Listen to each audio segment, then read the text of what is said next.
자, 오늘은 이런 거 이야기해보죠. 너무 시향만 이야기했으니까 이번에 종목 이야기하면서 이 종목이 과연 어디까지 오를 수 있을지 그런 거 이야기해볼게요. 오늘 두산 에너빌리티 그리고 SK 하이닉스 이 두 가지 종목 이야기해보겠습니다.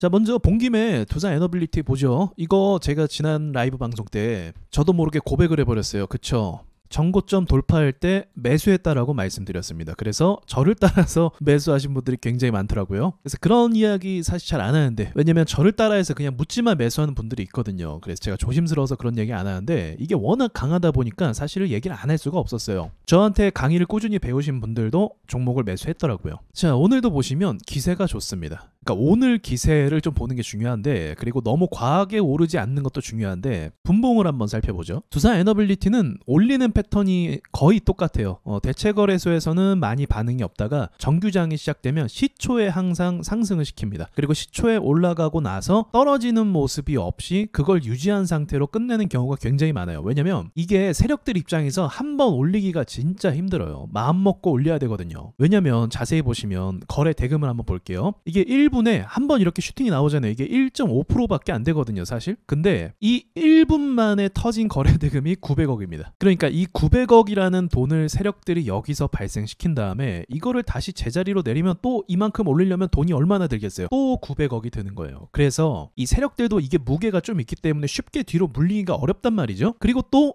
좋은 건 더 소문이 나서 900억이 들어오니까 또 전 세계에 있는 투자자들이 이 종목에 주목하면서 어떻게 하는 거예요? 또 매수세가 붙게 되는 거죠. 그러니까 이런 원리 때문에 쉽게 죽지 않을 것이다 라고 전망과 예측을 해볼 수 있는 거예요. 이후의 움직임은 어떤가요? 네, 그 900억이라는 돈이 들어오고 나서 그 가격을 지켜주면서 여기서 버티는 모습을 볼 수가 있어요. 그리고 오히려 어떻게 보면 이런 거죠. 매도자가 등장하지 않는 거예요. 매도할 사람이 없으니까 매수밖에 없는 겁니다. 그래서 매수가 우위를 점하고 있기 때문에 지금 더 좋은 그림으로 가고 있다.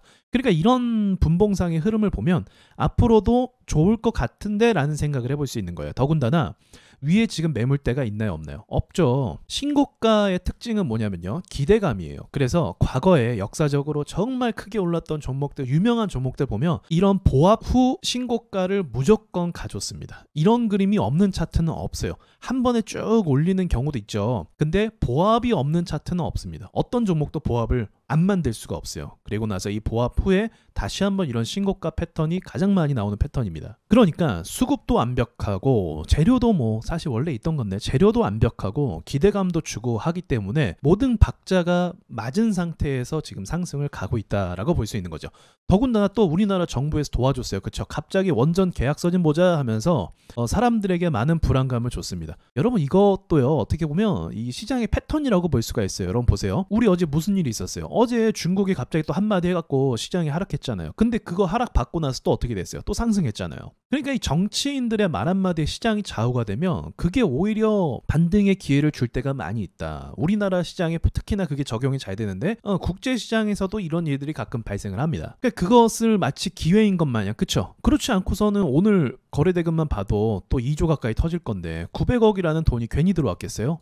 미리 대기를 했던 거예요. 이게 뭐 감정적으로 뇌동매매하면서 그냥 매수하는 게 아니라 미리 대기를 하고 있던 거죠. 미리 준비를 하고 있던 거예요. 저항대를 돌파하기 위한 자금으로 준비가 됐던 겁니다. 그리고 또 지금 제가 너무 칭찬하는 것 같아 보이긴 하지만 지금 어쨌든 제 기준에서 말하는 거예요. 제 기준에서 이 차트가 좋은 게 뭐냐면 너무 크게 오르지는 않고 있어요. 너무 크게. 사실 크게 오르는 거 힘들긴 한데 막 20% 이상 롱바디 양봉 찍고 이러잖아요. 그렇게 되면 너무 크게 갑자기 올라버리면 이게 밑에서 들고 있는 사람들이 팔고 싶어 해요. 자, 원익홀딩스 보죠. 원익홀딩스 지금 엄청 강한데 롱바디 양봉이 상한가 포함해서 2개나 나왔죠. 이러면 밑에 있던 사람들이 이제 조정 나올 때 됐구나 하면서 매도세로 전향이 돼요. 이 매도세로 전향이 되면서 갑자기 분위기가 바뀔 수도 있어요. 그리고 세력들도 가장 개미들을 꼬시기 좋은 차트가 뭐라고 판단하냐면 이 롱바디 양봉이에요. 여기서 개인 투자자들이 어마어마하게 들어옵니다. 그래서 차익 실현 매물과 또 들어오는 사람들의 매물이 섞이면서 차트가 좀 복잡해져요. 이때부터는 예측이 정말 어려워져요. 저도 이 상황에서는 예측을 못해요. 얼마만큼의 개미가 많이 들어올지도 모르고, 그리고 밑에서 샀던 사람들이 얼마만큼 매도할지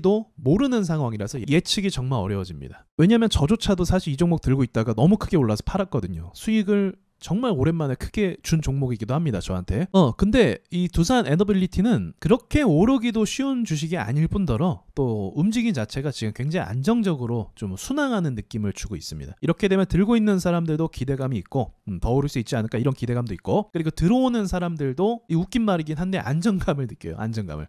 그래서 더 오를 수 있다고 볼 수 있어요. 물론 이게 제가 여기서 뭐 2배를 간다, 뭐 3배를 간다 그런 이야기는 할 수 없어요. 그건 아무도 모르는 거지만. 그래서 저는 어떻게 좀 이야기를 많이 하냐면, 보통 이게 같은 세력이잖아요. 이때 올렸던 세력의 규모와 지금의 규모가 다르지 않거든요. 그래서 이만큼의 파동이 기본적으로 세력들이 밀어 올렸던 타이밍이라고 한다면 이와 유사한 파동이 나올 거라고 저는 기본적으로 예측을 합니다. 자, 여기도 보시면 에코프로가 여기서 한 요 정도의 파동을 만들어냈다면 보합을 지나서 파동의 규모가 비슷하죠. 비슷하단 말이에요. 이것뿐만이 아니라 세력들이 보통 이런 경향이 많이 있어요. 자, 신성 델타테크도 1차 파동 때 그 상승 규모가 이 정도라고 하면 그 다음 돌파하고 나서 2차 파동 때는 더 오버해서 올라가긴 했지만 파동의 규모가 비슷하게 나오는 걸 볼 수가 있습니다. 그러니까 시장에서 주는 임팩트와 세력들의 규모와 이런 것들이 비례할 수밖에 없는 거죠, 사실은. 그래서 대략적으로 이런 파동이 한 번 더 나온다고 하면 이거 가격을 볼 수가 없네요. 제가 트레이딩 뷰로 넘어왔습니다. 볼 수가 없어갖고. 이게 파동이 한번 시작될 때 이만큼 올렸단 말이죠. 그러면 이러한 파동이 전고점 돌파하고 나서 또다시 나온다고 한다면 대략적인 예측이지만 가격으로 따지면 24만원 정도까지도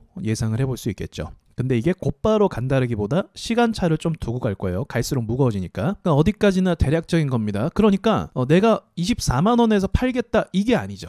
그런 관점이 아니죠. 이거는 대략적인 예측이잖아요. 제 경험에 비해서 그동안 세력들의 그 매수세와 힘에 따른 대략적인 분석이거든요. 이게 절대 수치가 아니기 때문에 거기 절반에 못 미친 곳에 매도해도 대성공이다라고 볼 수 있는 거예요. 이해가 되시죠? 그리고 방금 말씀드렸던 것처럼 이게 한 방에 가는 게 아니라 오르락 내리락 합니다. 오르락 내리락하고 또 보합 흐름을 갈 수도 있어요. 또는 깊게 팠다가 다시 오를 수도 있어요.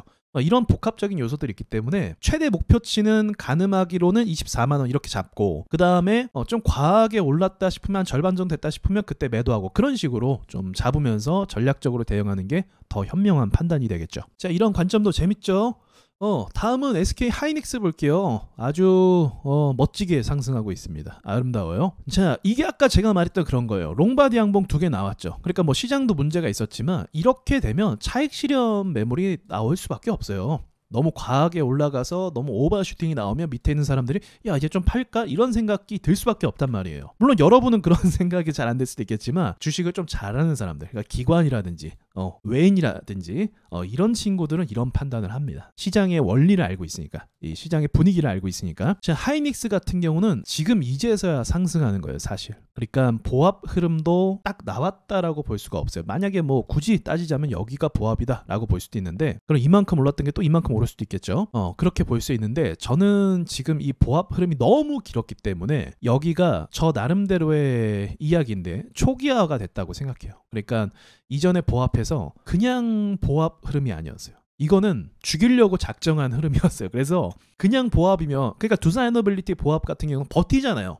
버틸 수 있단 말이에요. 그렇게 크게 흔들지 않으니까. 근데 얘는 죽일 듯이 흔들었기 때문에 이건 초기화급이 됐다라고 봅니다. 그러니까 개인 투자자들이 여기서 들고 있기 힘들었다. 그래서 다시 한번 세력들이 새롭게 올리는 구간이다라고 말씀드리고 싶은 거죠. 이렇게 새롭게 오르는 건 이제 재료를 봐야 됩니다. 이게 제일 중요해요. 왜냐면 재료가 지금 올리고 있기 때문에. 재료는 뭐예요? 매출이에요. SK 하이닉스 매출이 엄청나게 늘어날 것을 전제하면서 오르고 있는 거예요. 사실 누구나 알고 있던 사실이었는데 세력들이 이제 그걸 갖다 붙이는 거예요, 이제서야. 그래서 이 엄청난 매출, 특히나 반도체 슈퍼사이클이 오면 이거는 몇 개월 안에 끝나지 않습니다. 제가 몇 번 말씀드렸지만 최소예요. 최소 6개월이에요. 왜냐면 왜 6개월이냐면, 자, 지금 3분기 실적 나오고 4분기 실적 나오고 내년 1분기 실적 이렇게 나올 거 아니에요. 근데 내년 1분기 실적까지 좋다면 6개월을 버티는 거예요. 왜냐면 최고 실적 찍고 그 전부터 이제 떨어지기 시작하잖아요. 선반영하니까. 이해되십니까? 그러니까 내년 4월쯤에 5월쯤에 이제 실적이 어느 정도 계산이 됐을 때 그때 여기가 최고점이구나 라고 생각하면 한 3월 달부터 이제 하락한단 말이죠. 이해되시죠? 그래서 지금 어쨌든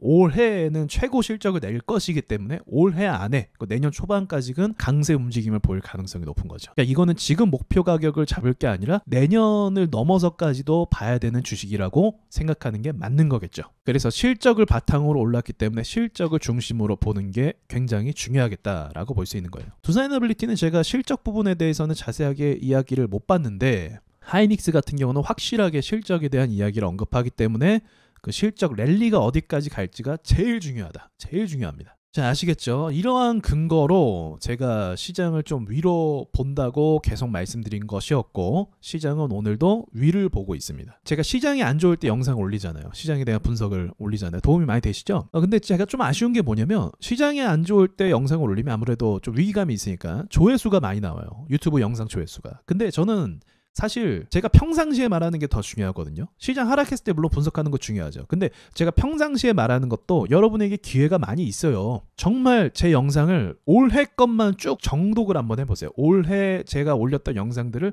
쭉 한번 시간 되실 때마다 한번 봐보세요. 시장이 어떻게 흘러왔는지. 그래서 평상시에도 제 영상 보시면서 또 제 강의 들으시면서 공부하시면 정말 도움이 되실 겁니다. 그리고 지금은 특히나 기회가 엄청나게 주어진 시장이에요. 이거 평범한 시장 절대 아니라고 말씀드렸어요. 이거는 2008년 서브프라임 이전에 있었던 그 미쳤던 변동장세, 미쳤던 상승장, 그게 지금 재현되고 있습니다, 여러분. 근데 먼저 말씀드리지만 2008년 이후로 결과가 어떻게 됐어요? 그게 재현된다는 건 이후에 이 랠리가 끝나면 진짜 엄청난 폭락이 온다는 거예요, 여러분. 그러니까 제가 항상 미지수가 뭐였냐면 미국장이 언제든지 폭락이 나올 수 있어요. 너무 과열 상태거든요. 그럼 미국장이 만약에 어떤 뭐 요즘에 최근 그런 얘기 많이 있었잖아요. 뭐 대공황이 터진다, 뭐 트럼프 때문에 뭐 어쩌고저쩌고 한다, 이런 얘기 많이 있었잖아요. 근데 제 마음에 의구심이 뭐가 있었냐면, 아니 한국은 오르지도 않았는데 여기서 떨어뜨린다고? 이게 좀 이해가 항상 안 됐어요. 한국은 올라가지도 않았는데. 그러니까 세력들이 보통 이런 대공황이나 어떤 거 터뜨릴 때는 전 세계 모든 자산 시장을 다 좋게 만들어요. 그래야 모든 사람들이 다 들어오죠. 그러지 않겠어요? 그래서 이게 좀 차이가 있었단 말이에요. 근데 이제는 성립이 됐어요. 이제는 모든 자산 시장, 모든 가격들, 돈 주고 살 수 있는 모든 것들이 다 오르고 있습니다. 투자할 수 있는 것들이, 쉽게 말하면 싼 게 없어요. 싼 게. 우리나라 시장도 이제 안 싸요. 우량주 같은 경우는 안 싸다고 해서 비싼 건 아니에요. 비싼 건 아닌데 싼 것도 아니에요. 그러니까 이제 모든 것들이 다 이렇게 오르고 있다는 건 그 끝이 정해져 있다는 것을 의미하겠죠. 근데 지금 걱정할 필요는 없다. 그래서 이런 과정들을 알려면 공부 필수입니다. 지금 여러분 하락장 때만 공부할 게 아니고 평상시 공부할 게 아니고 올라갈 때 엄청 공부해야 돼요. 올라갈 때. 왜냐면 공부한 만큼 지금은 딱 바로 성적이 나올 수 있는 상황이거든요. 자, 이해되시죠? 자, 여기까지 말씀드리고 마칠게요. 자, 여기를 보시면 무료 강의가 이렇게 많습니다. 하나하나 다 제가 만든 강의들이고요. 꼭 들어보시길 바랍니다.